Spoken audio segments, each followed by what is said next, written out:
श्रीजीव अंग लगी सेनापट और बाहुट सत्यवादी बौल काठ सगड़ी गला श्रीक्षेत्र अभिमुखे। निर्जला एकादशी दिन भोई सेवायतों द्वारा गछ कटा सगड़ी साहाय्य बौल काठ को सिद्ध बकुल मंदिर को निया जाइथिला।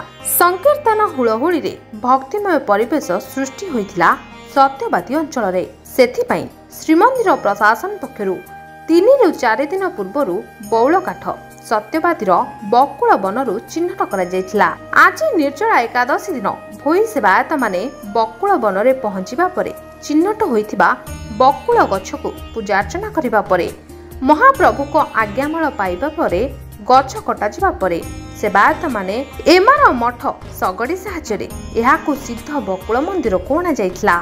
चलित वर्ष परंपरा अनुसार बौल काठ सत्यवादी जिबा परे श्रीमंदिर रे गुप्त नीति परे एहाकु महाप्रभु सेवारे व्यवहार करा जाइଥାଏ बोली संस्कृति गवेषक कहिथिबा बेले रीतिनीति अनुसार बौल काठ को सगड़ी साहाय्य निया जिबा परे महाप्रभु सेवारे लागिबो बोली प्रतिक्रिया रखिछंती भोई सेवायत और मंदिर प्रशासक माने।